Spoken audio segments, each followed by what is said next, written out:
आहा, आपका जाना पहचाना संगीत गूंजा। वो आवाज जिसे सुनकर ही थम जाती थी श्रोताओं की सांसें।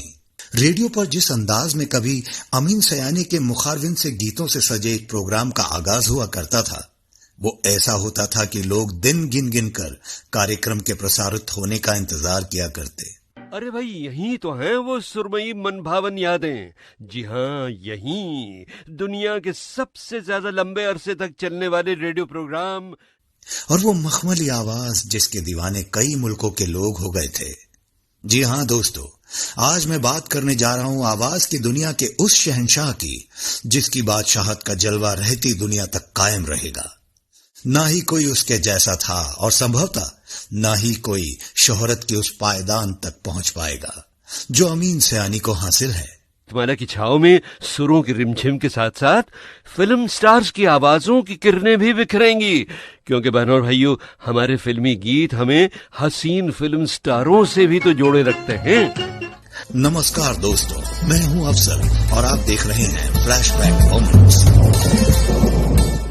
भाई ये क्या गजब कर रहे हैं आप, कर रहे हैं आप। अरे नहीं, अब तो बहुत जरूरी बात कहनी है बहनों और भाइयों से।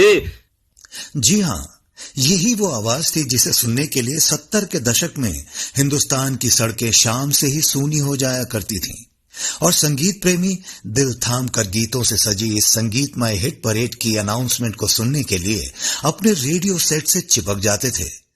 और खास एक बात आपको बता दूं कि जब मैं आया तो एक तो परदेश से फॉरेन ट्रिप करके आया हूं, उस मुल्क से जिसका नाम है साउथ बॉम्बे।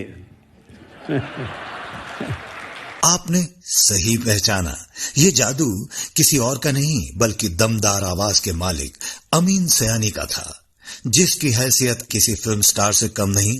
पहले बिना का गीतमाला, बाद में सिबा का गीतमाला गूंथ कर साल दर साल अमीन सयानी ने गीतों की सफलता की फहरिस्त लोगों के सामने रखकर जो मनोरंजन किया है वो शायद ही कोई भूल पाएगा।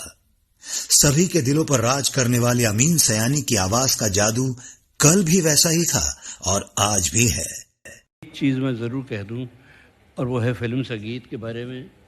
ये फिल्म संगीत जो है, ये मेरा ख्याल है हिंदुस्तान को टूटने से बचाने में सबसे बड़ा हाथ इसका रहा है। इस लिविंग लेजेंड के दीवाने आज भी इन्हें चाहते हैं, प्यार करते हैं। तभी तो ये देश के वाहिद ऐसे रेडियो जॉकी हैं जिनकी सबसे ज्यादा नकल की गई है। उनके बोलने के अंदाज से मुतासिर ना केवल आम लोग थे बल्कि फिल्मी कलाकारों में भी वो उतने ही मकबूल थे। कई मौकों पर इन नामचीन फिल्मी कलाकारों ने भी उनकी खूब नकल उतारी है। घर घर की आवाज बनने वाले इस कलाकार को भारत सरकार ने पद्म श्री से नवाजकर कला जगत में उनकी उपलब्धियों को सराहा। हालांकि अमीन सयानी आज भी उसी लो प्रोफाइल में रहते हैं जिस तरह से उन्होंने अपने रेडियो के सफर की शुरुआत की थी। अरे ये बहुत पुरानी बात है। मैं करीब 9 साल का था तब मेरे बड़े भाई मरहूम हमीद सयानी साहब, जो मेरे गुरु रहे हैं ब्रॉडकास्टिंग में, वो मुझे ऑल इंडिया रेडियो के बॉम्बे स्टेशन में ले गए थे। और उन दिनों शुरू में वो वायर रिकॉर्डर जिसे कहते हैं ना, तो उन्होंने मुझे कहा कि तुम अपनी आवाज़ इसमें रिकॉर्ड करके खुद सुनो। तो पहली बार जब इंसान अपनी आवाज़ सुनता है ना, हम तो अंदर से सुनते हैं आवाज़, बाहर से नहीं सुनते।